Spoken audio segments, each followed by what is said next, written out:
Hey guys, welcome once again to another episode of Cult Following Xtra. This is Victor Moreno here, bringing you the latest in film news, film reviews, film criticisms, direct from Phoenix, Arizona. We're the people who bring you Cult Classics AZ, your favorite monthly films on the big screen every month.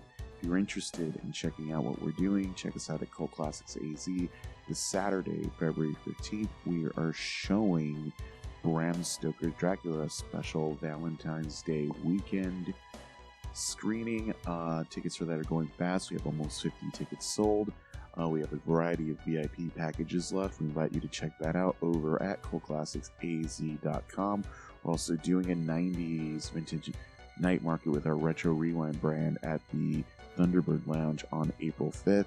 It's a free event. It's going to be a big event, night market from 7 p.m. to 10 p.m. Again, details for that are up on cultclassicsaz.com. If you like what we're doing, please subscribe to us on Apple Podcasts, Spotify, everywhere quality podcasts are found, and especially we could use your support. We are the indie kids here in the Phoenix film scene. You can also find us on Patreon over at patreon.com/cultclassicsaz. So hey guys, it is right now very late on Monday, February the 10th, 2020, and the 92nd annual Academy Awards have just taken place. It's a crazy year for awards because it felt very much so like the beginning of the year was going to be lacking in Best Picture nominees, winners. I wasn't sure what was going to happen, but I just knew that around November it seemed like the Joker was the shoo-in for everything, and now we ended up with Parasite creating history here, folks, doing a sweeping Best Screenplay, Best International Feature, Best Director, and Best Picture. Kind of amazing. Bong Joon-ho, well-deserved, one of my favorite films of the entire year. We're going to talk about the winners, the nominees, my picks. We're going to go through that very much in depth.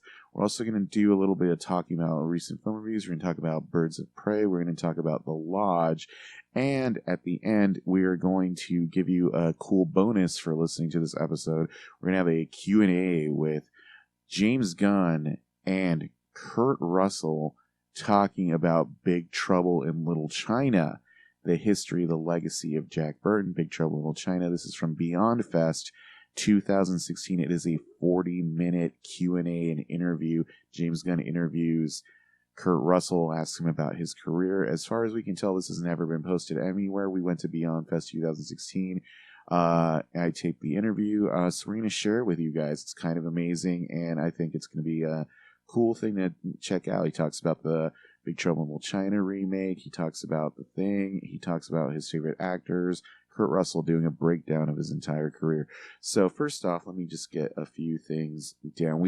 This weekend, we saw Birds of Prey come out in theaters. I actually really liked this movie a lot. There's a review of it up on cultfollowing.co. What I can tell you is this actually ended up being the worst opening ever for a DC expanded universe movie. Warner Brothers had expected this movie to open this weekend at $45 million and worldwide looking at a gross of $110 million. It opened in the US, disappointingly so, to $32 million, looking at an $81 million cumulative worldwide gross. Lowest earning DCE movie ever. Especially shocking considering Harley Quinn is widely considered one of the three most popular DC characters, right behind Batman and the Joker. And this is coming off of the Joker earning over $1 billion at the box office. So hopefully Warner Brothers doesn't get the bad idea here that we can't have female-led films. The issue was that Harley wasn't hoish enough, because it was a really good movie, you guys. And honestly, if you are on the fence about seeing it, I would strongly recommend you go and check it out. If you have AMC Stubs, Alamo Season Pass, any one of those services, it is well worth checking out. amazingly comic movie. It's very accurate to the source material. A great movie. Margot Robbie is great in it. Mary Elizabeth Winstead as Huntress is great.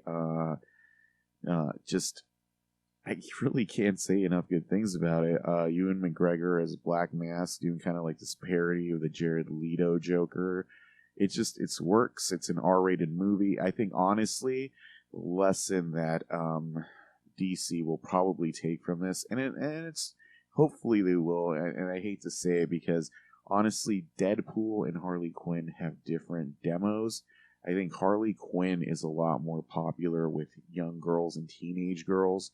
And as cool as seeing this in an R-rated context is, I think maybe opening it as an R-rated movie instead of a PG-13 movie, like, cut off a lot of that fan base, and parents maybe weren't willing to, take their kids on that journey to see an R-rated girl movie. Maybe they thought girl-led movie, girl gang movie. Maybe they were thinking it was going to be like, more on the TNA side. I don't know, but yeah, it's kind of a bummer. I would really hope that one would open bigger, and hopefully that isn't the, end of that franchise, and hopefully it doesn't affect the James Gunn Suicide Squad movie too much, which is also taking sort of an esoteric approach, using a lot of C and D list characters. You don't want to micromanage people who are creative, and it's just too bad that didn't open bigger. Jumping to the next point, we haven't done a review of this up yet on cultfollowing.co, but what I will say is The Lodge, which opens in 2 weeks over at Alamo. I'm pretty sure it's going to open at Harkins as well. The Lodge, from the filmmaking team that did Goodnight Mommy, starring Riley Keough from Mad Max Fury Road and Hold the Dark on Netflix last year. Great actress. It also stars the main kid from It. His name I can't remember right now. He's the one who plays young Bill. Just the long and short of it. Riley Keough's character is engaged to marry a character played by Richard Armitage, who is a psychiatrist who researches cults. I will say, don't put a lot of stock into the cult angle if that's what's making you interested in seeing this movie, because I will tell you right now that for the most part it doesn't really touch on that much. The big hook of the movie, if you will, is he's in a marriage with a character played by Alicia Silverstone. He's leaving her for Riley Keough's character. Upon being told that, she commits suicide, and the kids kind of vow revenge. I feel like even saying that much is a spoiler, even though it's not. It's a weird movie. Some people are really going to like it. I know a lot of people who will probably really like it. I felt this film was completely unrealistic, very much not... it doesn't feel like an American movie. Maybe if it was set in Europe, coming from European filmmakers...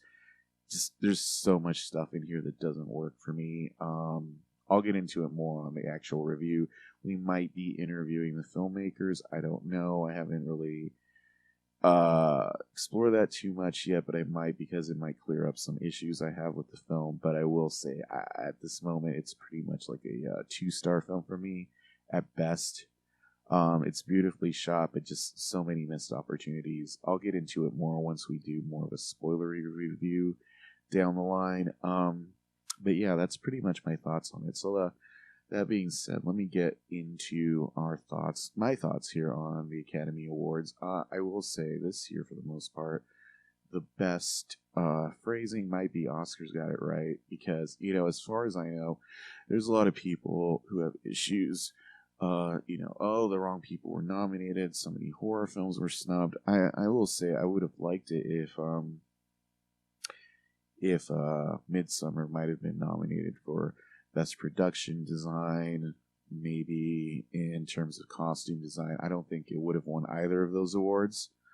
But, this is just a really strong year in a lot of categories. Having seen almost everything, I feel like I could speak with some degree of. Whoa, sorry about that, folks. Hitting stuff while I'm trying to get you guys information is always a little difficult. Yeah. So let me just say, for the most part, yeah, I feel like most of the awards got it right. So I'm just gonna go break down and tell you. All right, we'll see what won and what didn't, and what I thought was gonna win. So we'll start with writing, original screenplay, and the nominees for that were Once Upon a Time in Hollywood, Quentin Tarantino, 1917, Sam Mendes and Christy Wilson Cairns, Marriage Story, Noah Baumbach, Knives Out, written by Rian Johnson, and Parasite, Bong Joon-ho, Han Jin-won, story by Bong Joon-ho. I had Parasite winning this one. I wouldn't have minded if Knives Out won. I thought pretty much it would have been cool if that won, but I didn't really think that was going to happen. I thought this was largely going to be between Parasite and Once Upon a Time in Hollywood.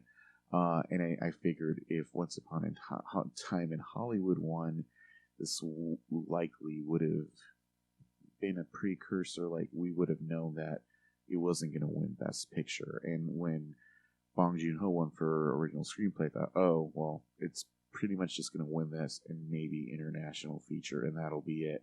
But that's the way you think, because you're breaking odds down the middle. So I wasn't disappointed with this. I was kind of like, this is what was going to happen. So yeah. Then we go over to writing, adapted screenplay. The nominees were The Two Popes, written by Anthony McCarran; Little Women, written by Greta Gerwig; Joker, written by Todd Phillips and Scott Silver; The Irishman, written by Steven Zaillian; and Jojo Rabbit, written by Taika Waititi. I really like The Two Popes. I think the reason that didn't hit for me as well as it should have was because the end of the film felt a little too rah-rah in the case of Pope Francis.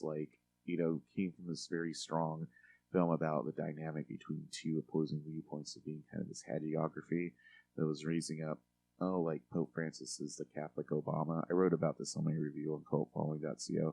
It's funny how 5 minutes can sink a film in a way, or at least make it less palatable, at least in my mind. So then we get over to Little Women. For the most part, I thought this was likely the only opportunity that Greta Gerwig had for an award for the evening. I wasn't really going for this movie. Joker, I didn't really think that this had a chance of winning.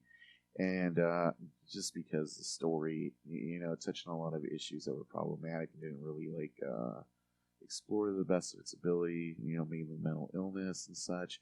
And it wasn't specifically based on a storyline, so I didn't really think Joker would win this one. Irishman, I feel, I really liked The Irishman too. I think the issue with this, it's just too long. It should have been edited down somewhat. That's not to say the material you see on the screen is weak or that the script is bad. It's just judiciously, it's a 3.5-hour long movie. And I enjoyed it, but my God, that's just too much. And then you got to Jojo Rabbit, which I was really hoping would win, and it won. So, yay for Taika. I hope he utilizes that to get more of his passion projects on, because, it's an unusual film, and he made it work in the script. You could tell he wasn't expecting to win based on his speech. Kind of a passion project to adapt something like that, and yay for him for getting it done and winning an Oscar for it. So kudos on Taika. He still should have won, at least been nominated for Hunt for the Wilder People. So hooray. All right, we'll go to see. I'm just scrolling up from Oscars.com. So visual effects now. We had Star Wars, Rise of Skywalker, Lion King, Irishman, Endgame, and 1917. Folks, never be fooled by comic book movies being in visual effects. They are never recognized. CGI fests are never recognized by the Academy. If you have not seen 1917, I strongly implore you to do so. Don't let the fact that it was shut out at the Oscars keep you from seeing it. The whole film is shot to look like it's a one-shot film, and the way visual effects are used to erase that scene, it's an exemplary feat. And this was like my only pick. This was like what I knew would win, what I felt would win, and what I hoped would win. So yay for 1917. I'm sure some people were like, "Oh, come on, Endgame! Shouldn't they get like the Lord of the Rings? Like, give them the award just because they made it to the end, the finish line?" And I'm like, "No, come on!" Especially since it just got so cartoonishly bad in terms of special effects by the end. And then you get to the two sound categories. You get sound mixing, where you have the categories where the nominees were Once Upon a Time in Hollywood, Joker, Ford versus Ferrari, Ad Astra, and 1917. I was sure that 1917 was going to get this because, again, there's shots where two main characters are in a field and are watching a dogfight way away from them, and you can, and then there's explosions going off. You can just the way you balance sound, so things are in the background and the foreground, especially if you see something like this in a Dolby theater. How the sound is mixed is the most important thing. These things have to pop. It's just like Dunkirk, which also won this award like 2 years ago. I was sure this was going to win. Then you get to sound editing. And 1917 was also nominated here. I thought 1917 was also going to win this because it's very unusual that these categories are split. Usually, if one wins, the other wins. But Ford versus Ferrari won here, and I have no issues with that. I was like, Ford versus Ferrari, also a great movie, a film that got snubbed hardcore because Christian Bale should have been nominated for Best Actor, and the fact that he wasn't is really pretty sad. But yeah, the racing here, the way the sound is edited, it's a really good example of sound editing. When it came to short film live action, I didn't really get to the short films. I think my guess was for a sister. It didn't win. It was A Neighbor's Window. Short film animated Hair Love won. I kind of thought that Pitbull would win, the one about the abused Pitbull that went viral earlier this year. But I'll have to check it out. I've heard Hair Love is really good, so I've got no problems with that. Production design. This is where I kick myself in the ass because all along I've been saying, Once Upon a Time in Hollywood has like the best production design. The other nominees were The Irishman, Jojo Rabbit, 1917, and Parasite.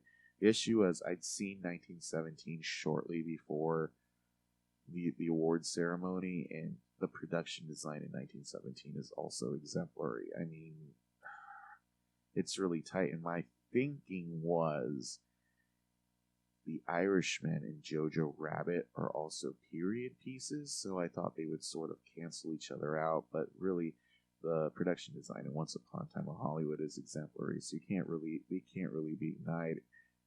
But also 1917's is awesome. Parasites is also really good. Everything here is a worthy nominee, if you will. And then we get to, let's see here. Wow, I don't want to go into that one yet. We'll do music. Original song, I'm Gonna Love Me Again from Rocket Man, Elton John, Bernie Taupin. I Can't Let You Throw Yourself Away, Randy Newman. There's 3 other ones. Though I thought Randy Newman was gonna win. It just kind of felt like an Oscar thing to happen, but then Bernie Taupin. I mean, really, Rocket Man is all about the relationship. It was kind of dopey for me to think they wouldn't win just based on that. So kudos on them. I'm not a big fan of the song. I will say that one of the big problems with the Oscars this year was, aside from the opening number by Janelle Monáe, which was really awesome, you should look it up on YouTube. It's all about snubbed films, and there's a whole thing about Oscars So White. It's great. Do the mixing on Eminem's performance, Elton John's performance, it was like terrible. Like the microphone was either turned down so you could hear the backing track. It was so fucking bad. And hopefully we'll find out more tomorrow, or later today. But I'm like, Jesus, what was up with Eminem doing "Lose Yourself"? I mean, it's not really like that movie has like an anniversary this year, as far as I know.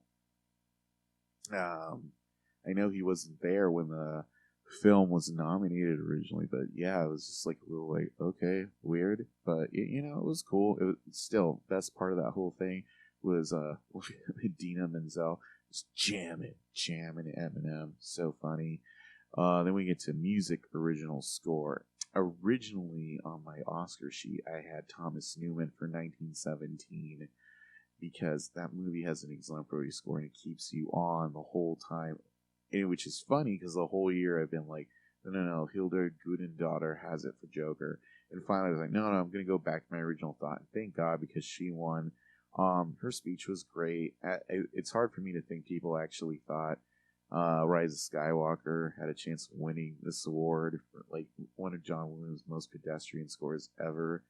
I actually thought there might have been a chance for Randy Newman winning for his Marriage Story score, which is, contrasts the film and kind of playing off his Harry Met Sally score, I think. But yeah, no, this was the one I was all about. I think everyone wanted this one to win. Such a great score. Then we have makeup and hairstyling. To me, this was a two-horse race. It was between Bombshell and Joker. If Bombshell had not won, I would have been really upset because, my God, the makeup in this movie is fucking amazing. Kazuhiro deserved that Oscar more than anything. He turned Charlize Theron into Megyn Kelly. It still freaks me out watching that. And I've watched this movie several times with the screener and everything. I'm just like, what the fuck, dude? That's amazing. And, the Joker costumes the Joker makeup was still great. All the different clown looks. I wouldn't have minded if that one either. Don't get me started on Judy. Yeah, I'm not even going to go there. So now we have international feature film. So I've saw every film in this category except for Corpus Christi, which is just not out yet. You can't really watch it yet. It had a qualifying run. I think in 2 weeks it becomes a little more available. It's from Poland, but I will go through these. I thought Pain and Glory was an amazing movie. I thought Antonio Banderas was totally, deserved that nomination. This is a great movie too. It's weird. It's a lot about dealing with getting older, feeling relevant, issues with chronic pain. It's a really good movie, and Almodovar did a great job on it. Les Miserables. It's not based on the musical. It's not based on the play. It's kind of like it's like a class. If you watch the movie, you'll get the Les Miserables thing because it's sort of like an uprising towards the end that happens, but it's mainly about class struggle between the have-nots in France and the police, which are very crooked. Like, it's very reminiscent in some ways of like a French training day. Like, if you can see it, I really recommend watching it. It's a really good movie. Honeyland, which is also was also for Best Documentary. It's a really good movie. It's about this woman and her elderly mother who live off of like honey and honeycomb that they get from bees in like their little village, and then these gypsies move in and start to kind of fuck with them. And it's like real. But it feels like a scripted movie. It's crazy, but it's such a good movie. Like I cannot say enough good things about it. And then there's of course Parasite. So my thinking was this was going to be a tip. Like if Parasite won this, it wouldn't win Best Picture. Like this is where it was going to end for him. And they won, and you could tell by Bong Joon-ho's speech that he thought the same thing. He thanked everybody, and that was it. I was like, that's who I had. But then, if Les Miserables or Pain and Glory had won, I would not have minded that either. In some ways, I'm still thinking, was that really fair if they knew that Parasite was going to win Best Picture? Maybe the love could have been spread, but it's still amazing to me that Bong Joon-ho's literally won every Oscar he could win in one shot with this film. It's kind of awesome. So let's go up. Next one, film editing. And there's Parasite, but Parasite easily could have won this category. Joker could have easily won this category. Same with Jojo Rabbit. Irishman. No. The movie's 3.5 hours long, and you feel every minute of that. I mean, it's not. The movie doesn't drag, but like, there's no compelling reason for this film to be in the editing category. And then finally, Ford versus Ferrari, which ended up winning, and I actually not. I don't have any problem with that.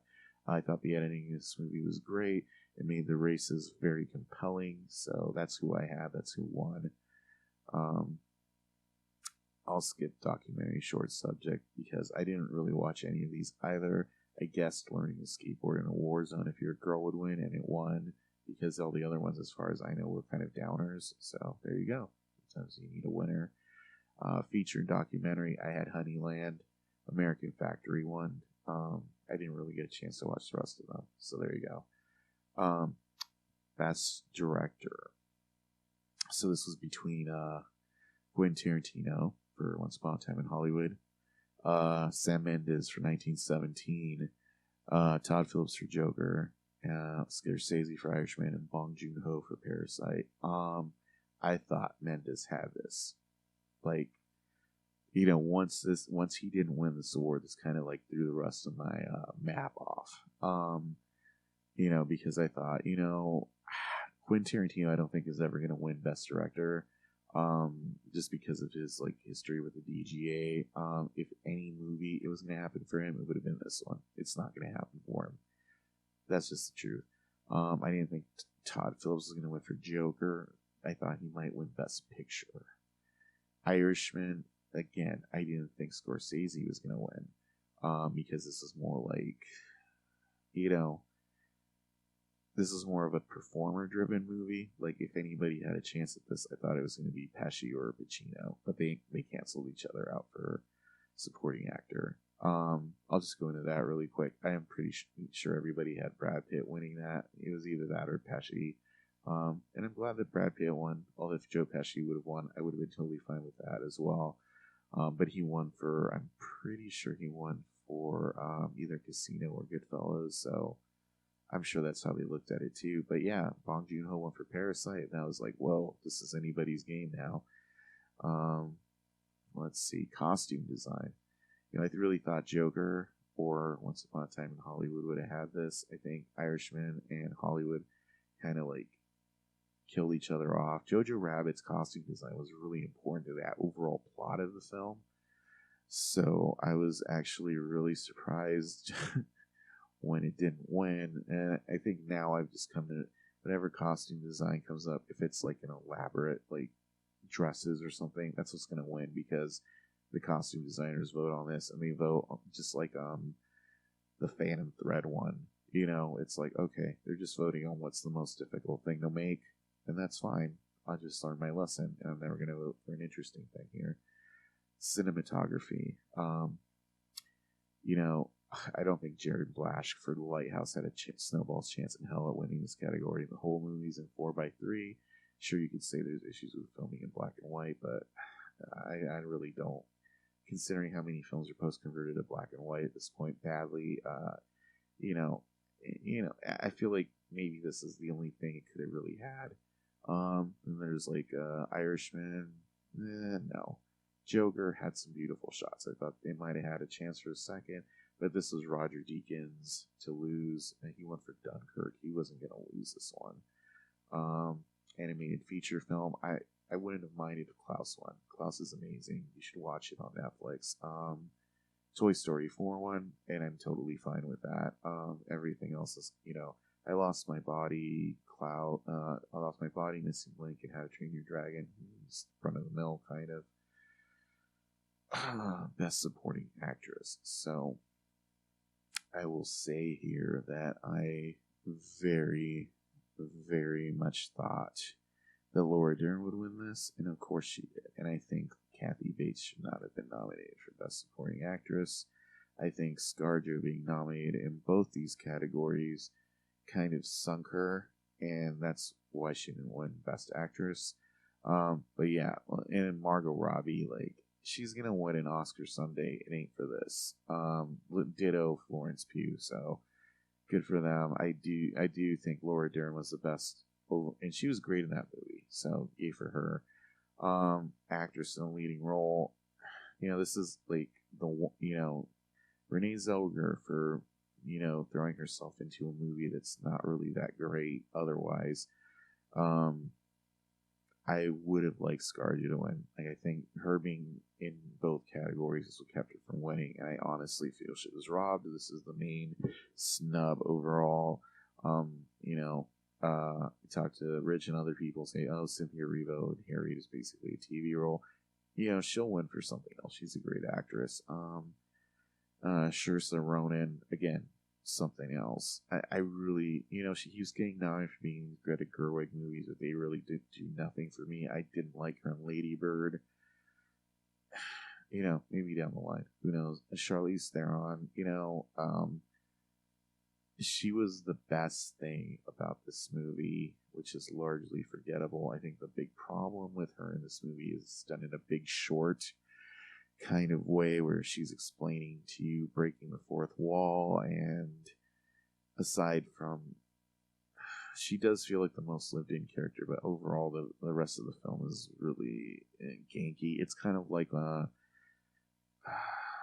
movie Molly's Game that came out a couple years ago with Jessica Chastain. It's the same kind of thing. She was really good in that movie. The rest of the movie's kind of like middle of the road at best. But yeah. Then we get to supporting actor again. Brad Pitt, Tom Hanks, Anthony Hopkins, Pacino, Pesci canceled themselves out. Anthony Hopkins I thought was really good. But this was the only thing this movie was going to win. Once Upon a Time in Hollywood. Then there's actor in a leading role. So this is between Jonathan Pryce, who played Pope Francis in The Two Popes, Adam Driver, Leonardo DiCaprio, Antonio Banderas, and Joaquin Phoenix. I'll break down my thinking behind each of these. Leonardo DiCaprio I didn't think was going to win because he's already won recently for Revenant. I think, if any, because it's such an ensemble piece, I don't think there is enough of a role for him to really stretch like he has in other things. I think the scene that was the closest thing to awards material was when he was filming was it the scene, the pilot for, I think, Lancer or whatever it was, with the little girl, and then he's like chewing the scenery like evil Macbeth, and then he's sad that he's fucking up the scene. More of that, maybe. The rest is too comedic. Especially the bits about, I don't want to go to Italy and be a spaghetti actor.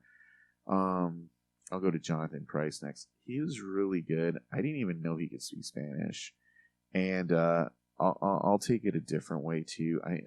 He made this character feel lived in. There's nothing bad I can say about this. This is a really good performance. Any other year, I think he might have had a good shot of winning. Ditto Adam Driver, who this is the best acting you'll see. He had a great year between this and The Report. I'm sure he's going to win an Oscar one day. This just wasn't his year because he was up against Joaquin Phoenix, who's a force of fucking nature as Joker.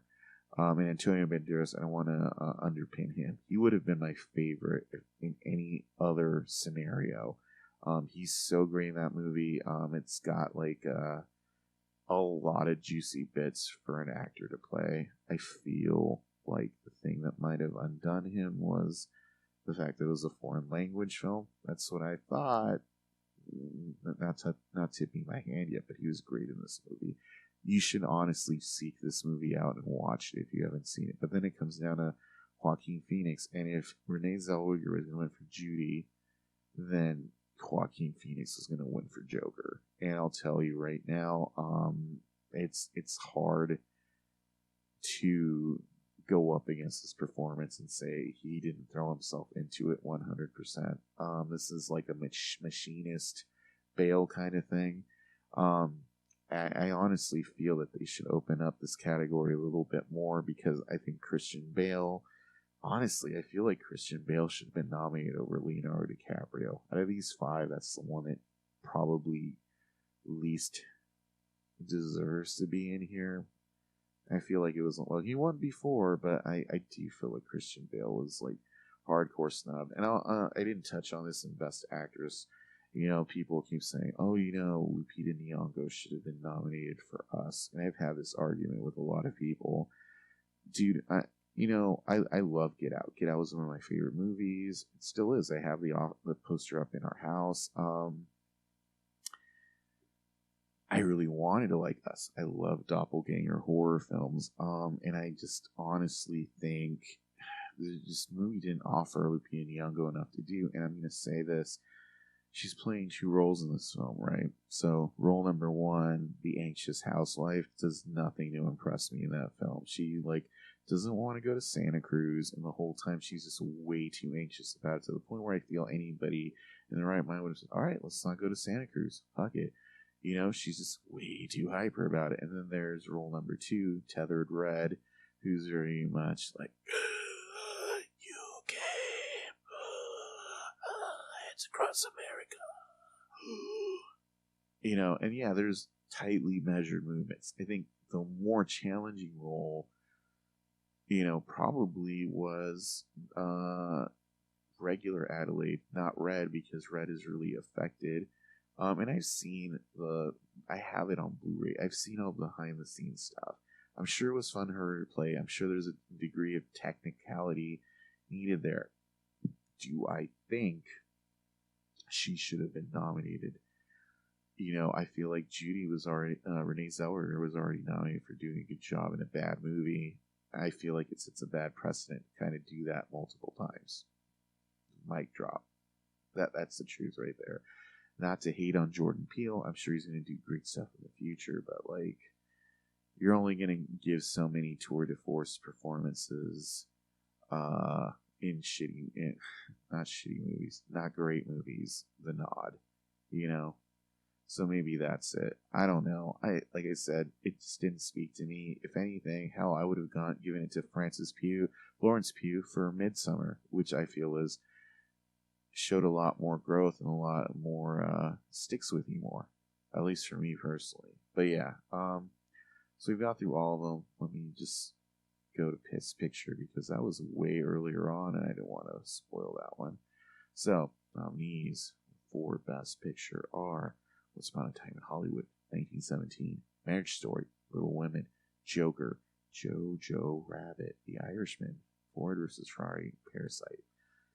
You know, having seen all of these at this point,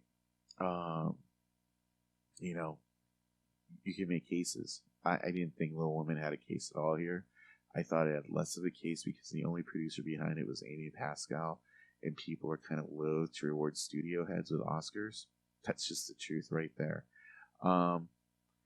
Parasite, you know, I thought it was from us over at this point, right? But, you know, that was my emotional, if Parasite wins, I'll be really happy. Ford vs. Ferrari, I didn't think Ford vs. Ferrari. Usually, Best Director wins Best Picture. We've seen this so many times. This is why Bong Joon-ho winning threw me off. So I was like, okay. So Ford vs. Ferrari, out of the way. Irishman, I didn't think had a chance in hell. And you'll notice, even though Netflix got 24 nominations, my friends, you will notice that Netflix only won one award, Laura Dern, for Marriage Story. That's a rebuke, folks. That's a rebuke. Jojo Rabbit, I really liked Jojo Rabbit. I didn't think it was going to win. Joker, I honestly thought had a chance of winning because, you know, people were going to praise Joaquin Phoenix.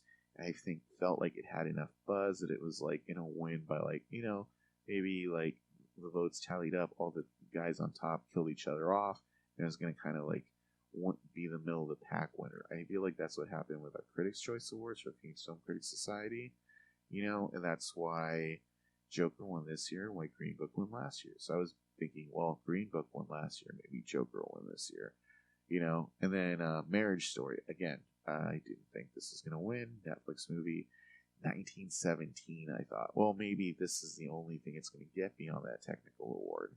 And Once Upon a Time in Hollywood, possibility. Honestly, for me, I thought it was going to be between Joker. It was going to be Joker, and then when Parasite won, we blew up what the fuck? Parasite won? Are you fucking serious? I have no issues with this. And seeing everybody up there was great. I think it was shitty that the Academy turned the lights off of them at one point, but yeah, so great, so great. But yeah, overall Oscars, I love the way they did the score this year. You get the snippets of the score. I like the in memoriam. The way they did that was cool. We were gonna bitch that Sid Haig wasn't it. I was kind of more irked that Dick Miller wasn't. Kind of shitty, but whatever.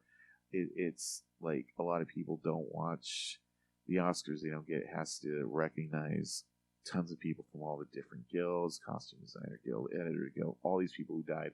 So you're not prioritizing actors over anybody else in the industry, So, if anything, I was more surprised that Kobe Bryant got nominated, was shown so prominently. But he did win an Oscar last year, so that's probably why. Other than that, yeah, keep it with no host. Again, the Eminem thing was kind of out of left field. I liked a lot of the little I liked when Brie Larson, Gal Gadot, and Sigourney Weaver presented an award. I didn't like the one with Kristen Wiig and Maya Rudolph. I was like, this is just dragging. Stop. It was nice to see them keep some of the traditions alive, where the last year's winner presents the next year's, with Rami Malek and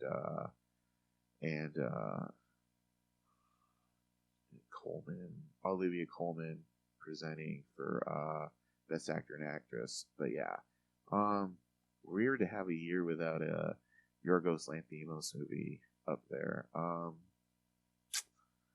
Other than that, what else can I say? I think from now on, it's going to be a thing where a classic movie figure is always going to present Best Picture. And I feel like Jane Fonda did as good of a job as anybody else. Anything else about presenters I want to say? No, I think that's pretty much it. But yeah, that's my thoughts on the Oscars. So yeah, that's pretty much it. For this edition of Cult Following. Again, join us this Saturday for Bram Stoker's Dracula. You like what we're doing, support us on Patreon. We're going to throw this interview up with Kurt Russell and James Gunn now. I hope you enjoy it. Share it with your friends. Even if you can't go to Dracula, share the link with your buddies, because we're trying to build us back up, and the more people come out, the more we can do cool stuff like bring people out again, and cool events in the future. So yeah, once again, thanks for listening to Cult Following Extra. We'll likely have a new episode of Cult Following next week, so stay tuned. We'll have more reviews up. We'll have a review of Sonic the Hedgehog and The Lodge up this week.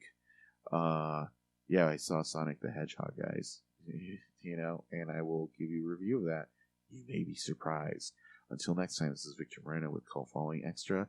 Now stay tuned for this Q&A and interview with Kurt Russell by director James Gunn. See you guys.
And you haven't seen it for 30 years. Yeah, I haven't seen it from all the way through from the beginning since probably a couple of weeks after I saw it just before it came out. Wow. So it was before the movie came out that you saw it?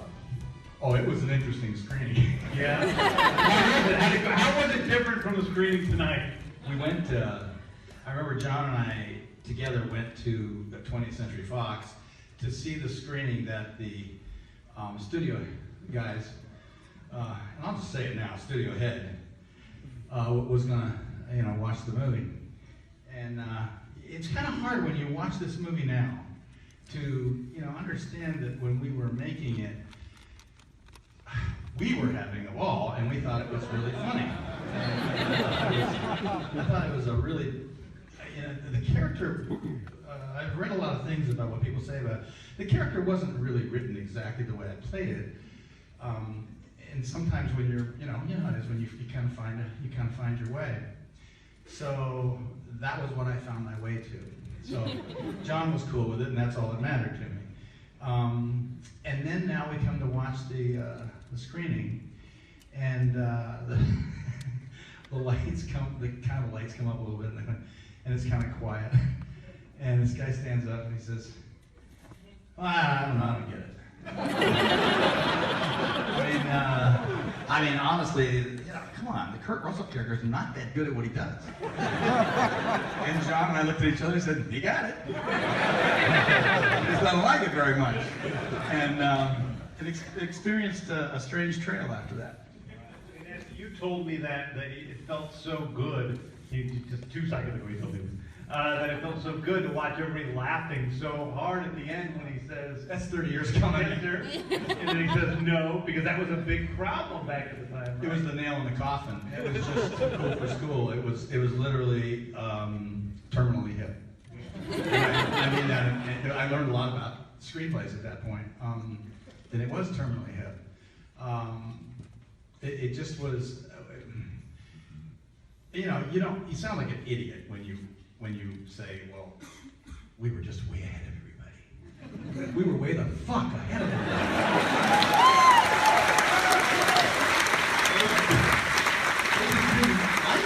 They didn't like it. And when he doesn't kiss her at the end, that was it. Finally, was just like, okay, fine, I'm out of here. That's the final nail in the coffin. I can't stand this thing. And I've actually recently seen some of the reviews that are written. It's just great to see it, because man, they did not get it.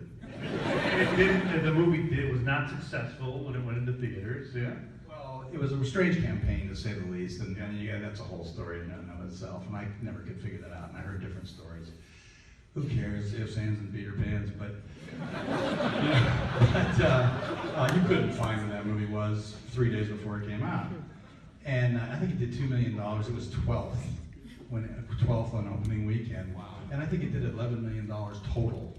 Now this was a picture that you got to understand. John Carpenter was, really well thought of as a director at the time, and I'd been around forever already by then. And so what I was doing in it was whatever I was doing in it. But I think it was Time or Life or Look or some magazine. We were the center of it. We were the centerfold picture of it. It was not as if it was treated without, any kindness by the studio. They didn't. It wasn't like that. They made noise about it in the beginning, but when they saw the movie at the end, it was just they didn't like it, and it was treated like an ugly sister, no doubt about it.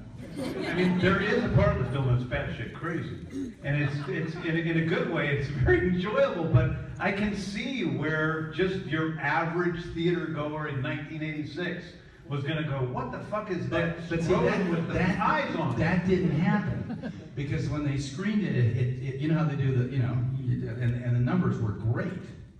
The numbers were great from the people watching it, so the audience was loving it, but they didn't know what to do with it, and so there were guys at the studio that just flat out didn't like it, and then there was some inner battles with it, and I'm not privy to what they were exactly. I can't tell you how much fun it is to watch that movie. I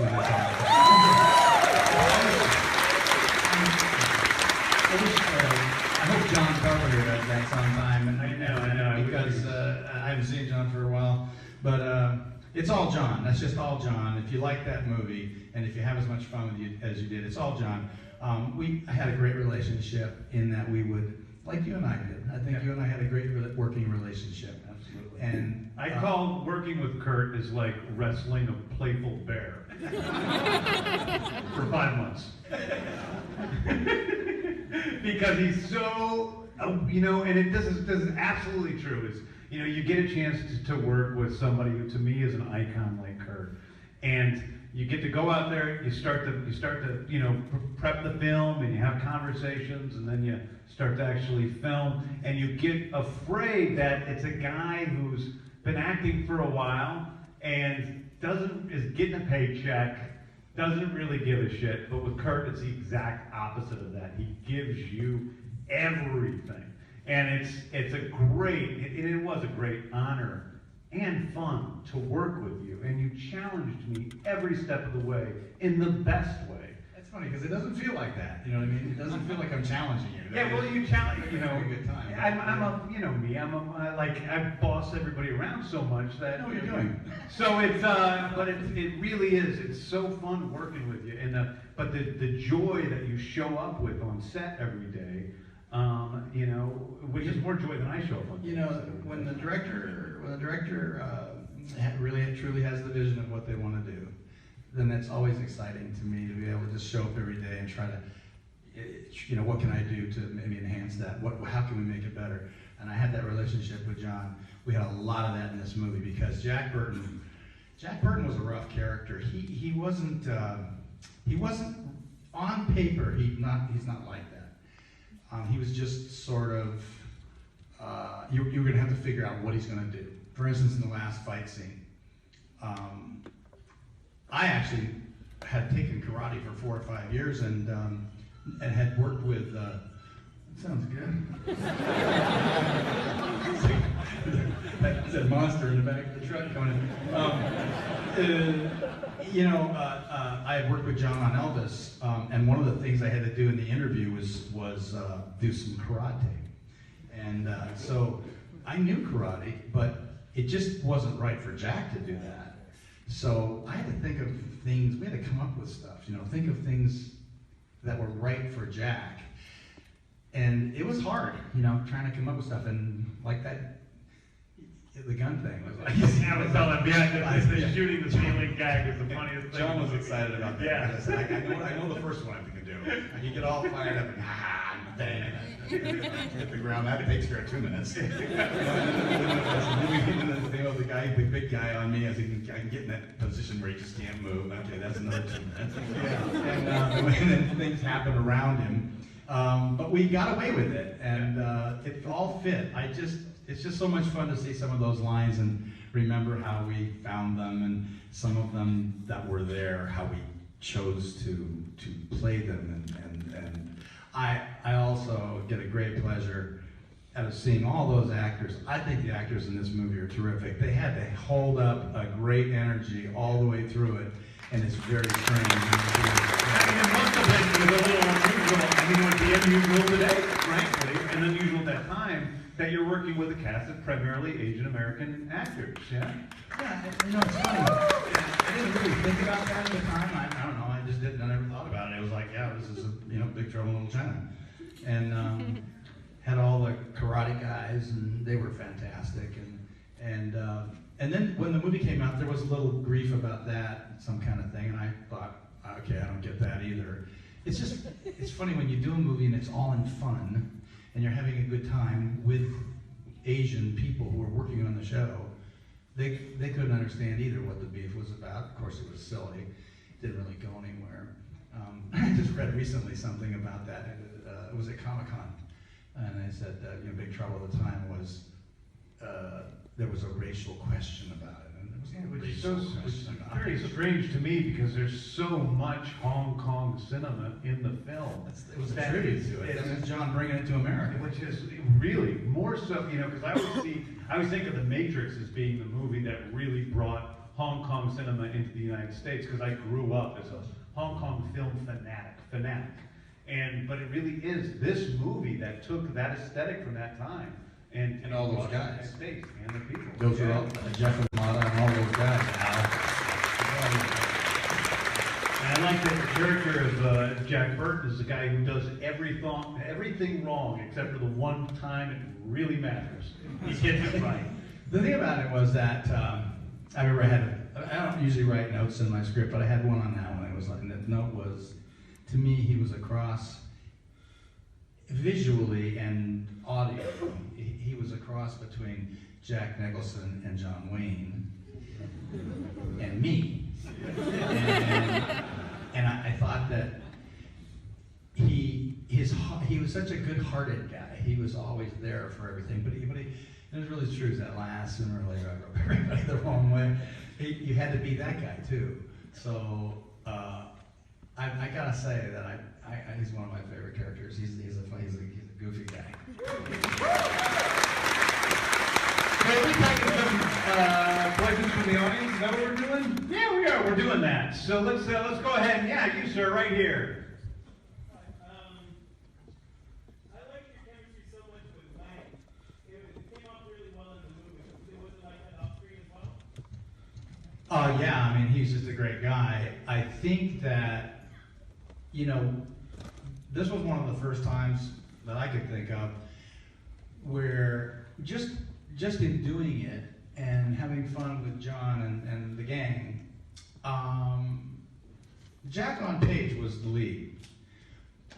But I never really thought that wasn't the case. Jack was the fish out of water. So I always saw Wang sort of as really the lead. And I thought that could be fun because then we could have the guy who's usually the sidekick really doing all the things that the lead does. But the thing that makes it fun is that the lead doesn't know that. I always thought it was like a director printing all the kind of lousy takes that the lead does, but the lead doesn't know that. I think it works great, and I think it's really fun to watch. So that again is, I think, a really cool thing. But Dennis, we never talked about that. We never discussed that. We just sort of did it. We just sort of played it like that and did it.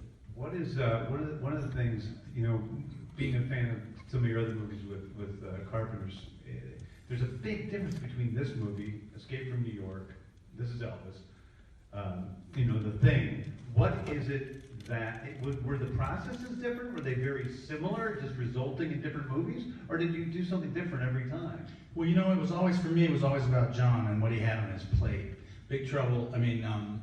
Escape from New York. We started with Elvis, and I was already cast in the movie when he came on as the director, and he'd just done Halloween. And he was saddled with this guy, he was saddled with this Disney actor, basically. But he saw the tape and he said, we're fine. And we developed a shorthand. And then after that experience, we really wanted to work together again, and we did on Escape from New York. Now, no other director would have ever hired me to do Escape from New York and play Snake Plissken and sort of leave it up to me as to how I wanted to play Snake Plissken. He had written it, and that's John, that's all John.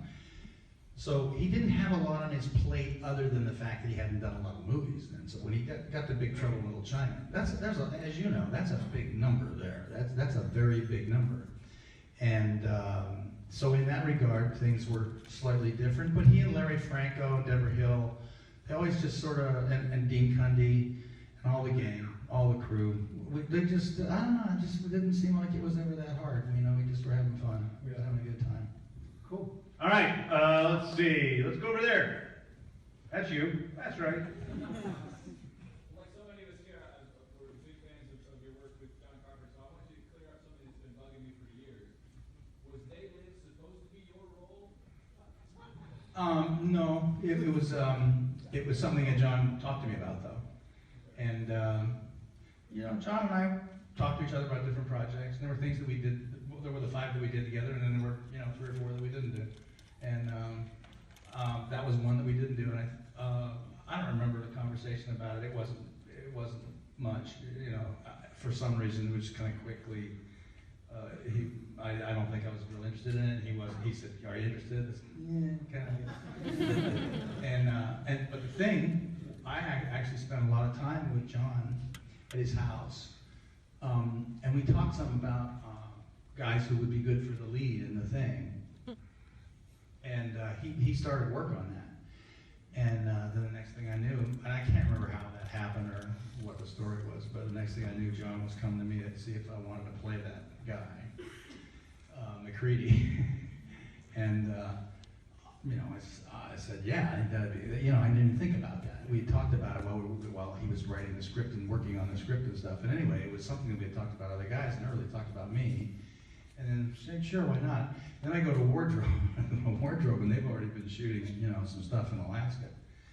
And I go into wardrobe, and while I'm there, I notice this big stupid sombrero over there. And I finally said, what's the wardrobe gal? I said, what's the deal with the sombrero? She said, oh, that's you gotta wear the sombrero. And I said, I'm not wearing that fucking sombrero. And she said, no, it's already established. I like, John, that sombrero. He said, that'll be cool, don't worry about it. Ah, God, I hated that sombrero. And then I had to embrace it, right? And now I mean, God, McCready without the sombrero is just like an okay character.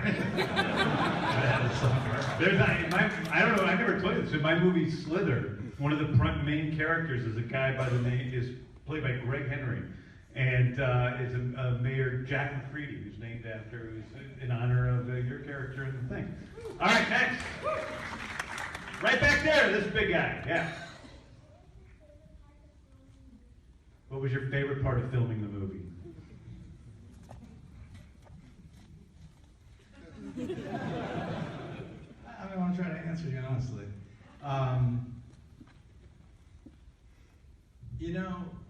The great pleasure we have is it's just so damn much fun every day. And that was one of those movies where it was just fun every day.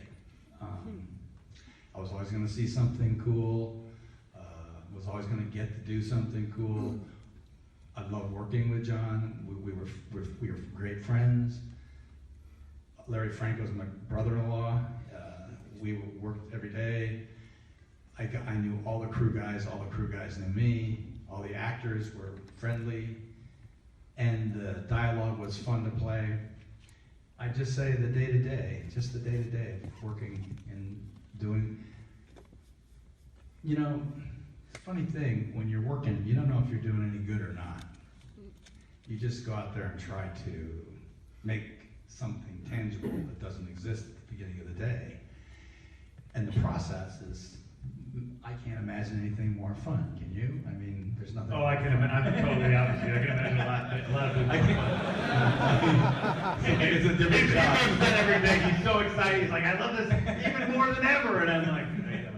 But it's just, I just feel like it's really, we're just really lucky to do it, and that's what I remember from that movie. Just having just the fun, just a good time, and hoping that we were doing something that would go together well. So 30 years later, it's nice to see that it still has a response like that.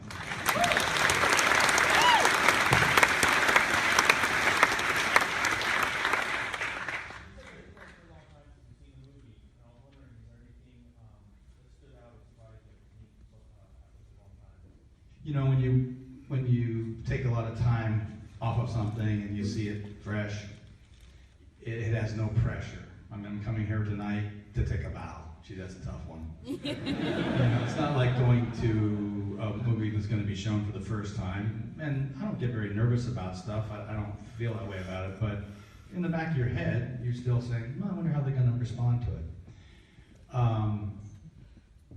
It's more pleasurable an experience now to watch it, and I think that elevator scene is spectacular.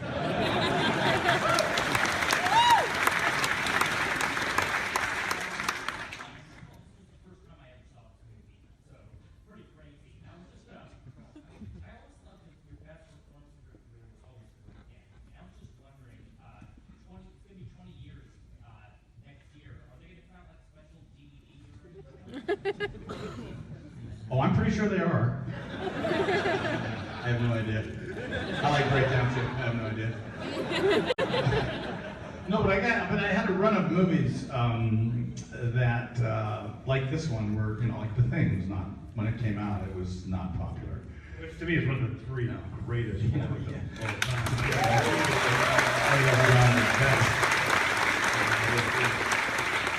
That's 1982, I think. That was even before this, so it'll have its 50th anniversary pretty soon.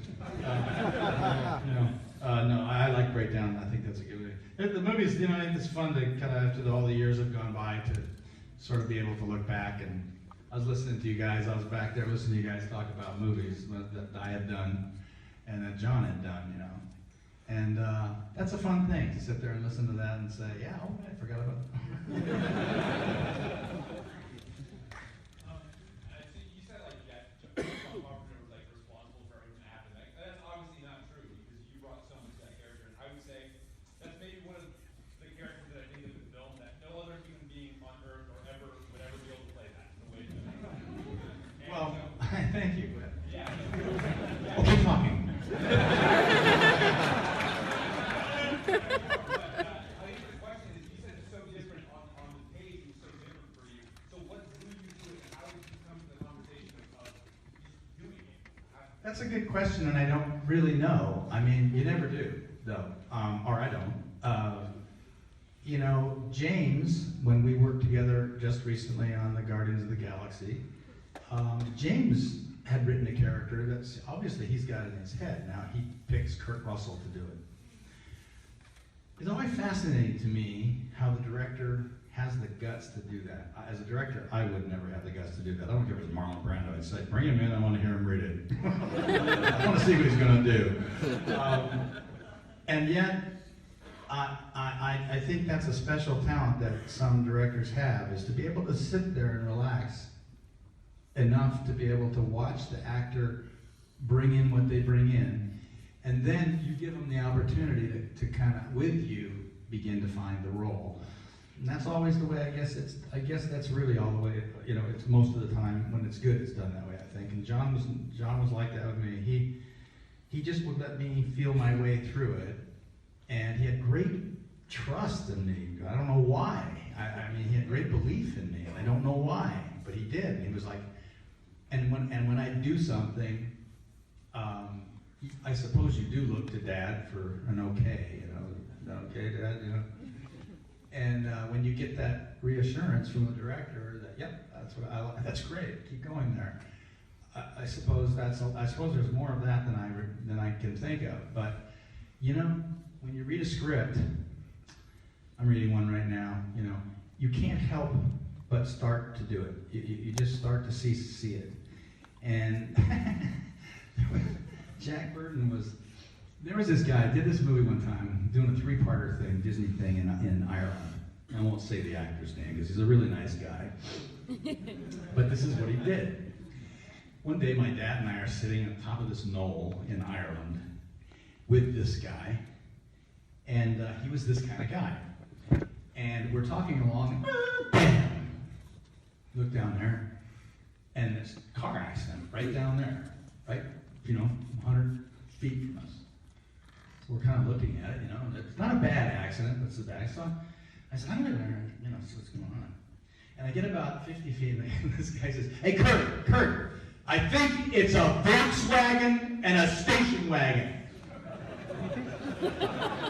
I'll check that out. And to me, it's Jack Burton. It's like, okay, hang on a second. I'm going to look like an outsider here.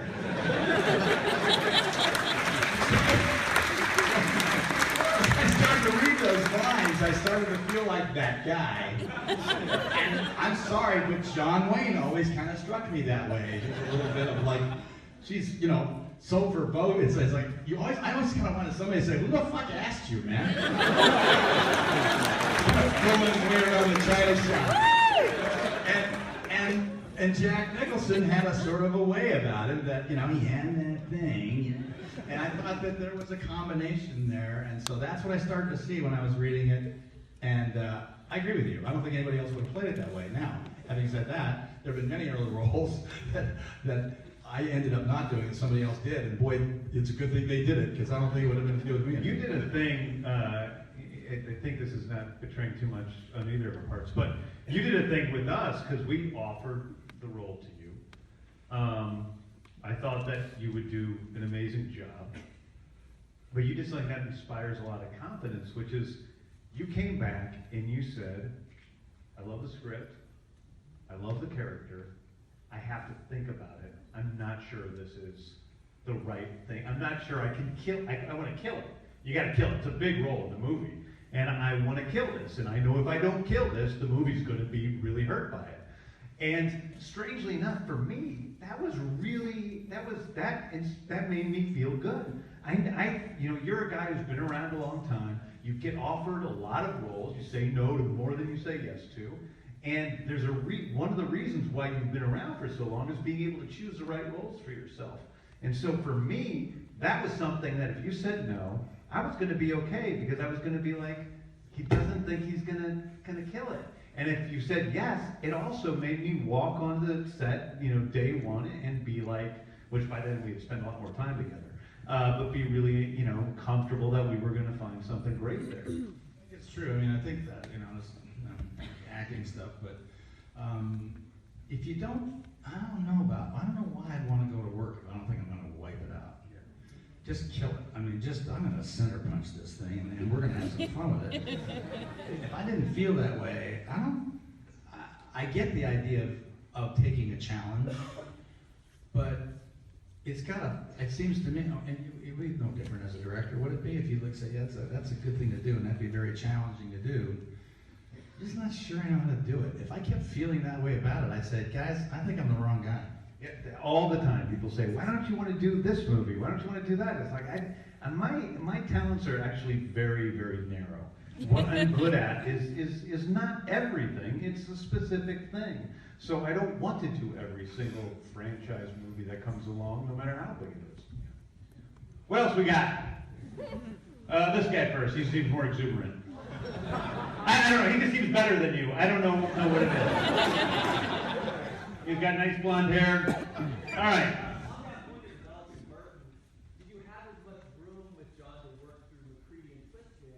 And if so, how do you approach that conversation? Well, again, it's all John Carpenter. Like when you see Guardians of the Galaxy, I'm just telling you, it's all him. It's his group. It's not Carpenter. It's a lot you, but with me, it's all me.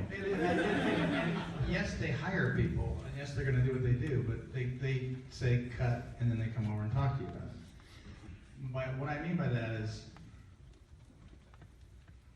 the director has to answer 1,000 questions an hour. I'm just doing what I'm doing. And at the end of the day, when they wrap, I'm done. I go home, it's gone for the day. You can't do it as a director. On Escape from New York, on Elvis, he saw the tape. Now on Elvis, I'd worked with him when I was 10, and I was only 7. This was 17 years later, and he was 27 when I worked with him, and I was 27 when I did the part. And I remembered him, so I'm a pretty good mimic. I'm not a bad mimic. If I'm in the mood, we can have a lot of fun. If I get channeling, it's good. It's fun stuff. And I feel confident about that. And I think that there's a difference between imitation and channeling, when you feel something. And I knew that in Elvis I felt like I could do that. On Escape from New York, I only knew what I wanted to look like. But the problem for me was I didn't know what I wanted to sound like. That was a tough one. And when the studio, John said, yeah, I said to John, I'd like to wear an eye patch. He said, his reaction was, yeah. The studios was like, you're gonna cover up half your face with an eye patch. But John was aware of that. And he kind of was really sweet about just letting me kind of find my way. We didn't rehearse, we didn't do anything like that. So the first day on the set was the first time I was Snake. And he'd let me do a lot of stuff with my wardrobe too. And I'd come up with that black and white look. I figured he'd been in Siberia as the wintertime instead of green and I think green fatigues look kind of But I thought black and white tight, that's like fucking great. I wanted to have those pirate boots, which I made out of, motorcycle boots that came up over the top with cleats coming out the bottom. It was like, yeah, that's good. and everybody else was kind of short-haired, and he was kind of long-haired and passed. That was good. But he's probably not gonna sound like that. It's not gonna work. So I was thinking about it, and we went over and we met Lee Van Cleef. And Lee was as awesome as you would want him to be. And I remember leaving that meeting, and I said to John, I said, I'm good now, I know what to do. Because I just fell in love with those movies that he did with Eastwood. And once you see Lee Van Cleef, there's no way you don't do that.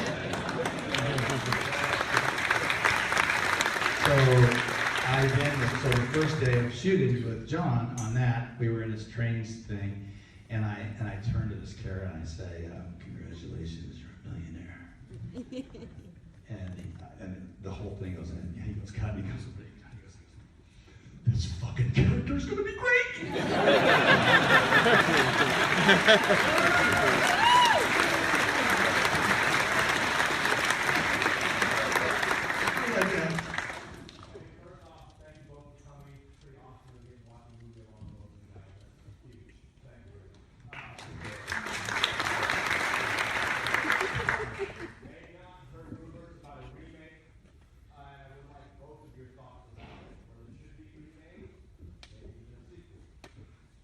To this movie, yeah, you know, I just did Fast and Furious 8, and I worked a lot with Dwayne Johnson.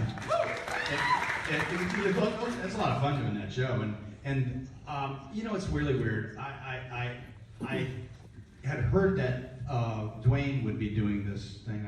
I thought, okay, and we worked on the show. We just never, I really like him. He's a really nice guy. He's a really interesting guy to talk to about football and stuff. We shared a lot of good conversations. And, but one of the ones we never talked about was Big Trouble in Little China. It just didn't come up. I never thought about it. And if he did, he didn't think about asking about it or caring to talk about it. I don't know, my feeling about remakes, having done The Thing with John Carpenter, which was a remake, I don't think there's anything too precious to make a remake of. However, you better have a pretty good reason for making it. Yeah, I mean, for me, that's it. It's like, you asked me, and my initial thought is, that's stupid. That's like ridiculous, because this movie so much is Carpenter and Kurt, and there is so much of that running through it that it is in some way it's more about their personalities than it is, a movie, a story. In that respect. But at the same time, I know myself, because I've done a remake before, I know what it's like to be out there. There could be some guy out there right now who all of a sudden has a burst of inspiration about how to make a beautiful Big Trouble in Little China, and for some reason it works, and then maybe it's cool. You don't know. I agree. I mean, that's it. It's like, if you've got a take on it, that is a great idea as a director. I think there's a lot more of in Big Trouble in Little China. I think there's a lot more challenge on the director than there is on the actor. You can play Jack Burton a number of different ways, and you'd be surprised. You can, in 10 minutes, somebody can come up with some way of playing that you immediately forget the old Kurt Russell version, if you will. But you got to remember that this picture changed a lot of things. There was no blue look in movies before Big Trouble in Little China. Janet Jackson, as soon as we were finished, Janet Jackson and Michael Jackson saw that set and said, yeah, I use that. And got to make it look like that. That whole thing that Carpenter did on this, there was a lot of innovation here. There was a lot of firsts, and again, all John Carpenter. So if I was going to do a remake of Big Trouble in Little China, if I was the director, I'd need to find some take on it, some look at it. It'd be hard. Although the sequel, Little Trouble in Big China, could be good. I hated that title, by the way. Oh, God. Hi, thank you for coming out and recording Guardians of the Galaxy 2. I just want to know, do you want to be remembered for playing Jack Burton or Snake Plissken? I just like when people, go to visit art. I I've done about 5 magazine covers in my lifetime. I'm not big on that stuff. And the GQ that I did 30 years ago was the lowest selling one they ever had. At least I think that's true. And Dick even told you that. I'm claiming it. That's not true. I'm still claiming it. And so I just did one here. And in that, what did you just ask me? I forgot. What did you ask me?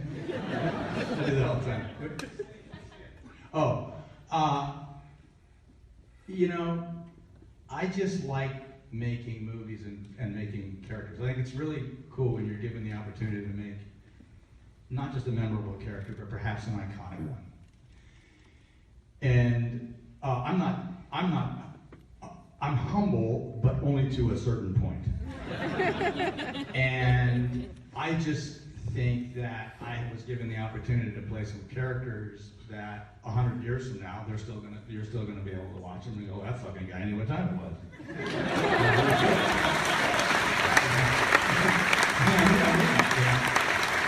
So I like having that opportunity, but you have to be given the opportunity. If James doesn't call me to play Ego the Living Planet, I don't get the opportunity. So that's what all actors hope for.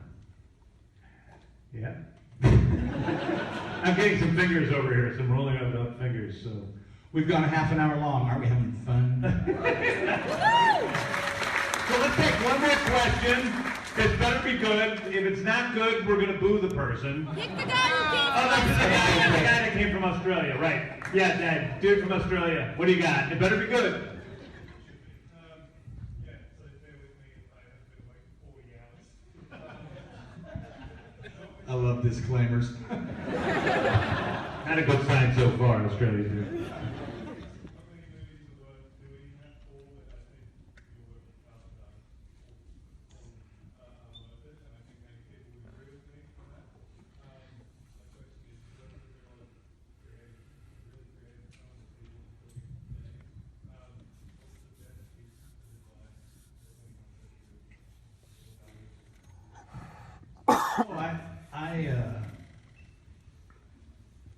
I never had that, but I never didn't. I mean, that's not the way my life worked. It just didn't. My dad was an actor, and I'd go on these sets sometimes and watch it, and kind of you develop your own opinion, you know. And I started really young. I started when I was 10, so I just started doing it, and I just sort of did it, you know. But I did read something one time that made a lot of sense to me, and it's credited to here we go. So good with names. The great actor Hepburn's husband. Spencer Tracy. And it shows you what I know about the acting. Just I really don't know much about it. Spencer Tracy, and I always thought that Spencer Tracy was really, really compelling to watch and really good. My favorite actor, bar none, by far, top of the mark, nobody comes close, is Marlon Brando for a number of different reasons. But I did think when I read this that it made sense, and that was somebody, and it was an old tale, that asked Spencer Tracy that question, you know, you got these, I'm a young actor, you got these, and he said, I'm an actor, and what are you? He said, I'm an actor. He said, well, don't get caught at it. And that was, to me, that was always, that was like, I just wanted to be that kind of actor.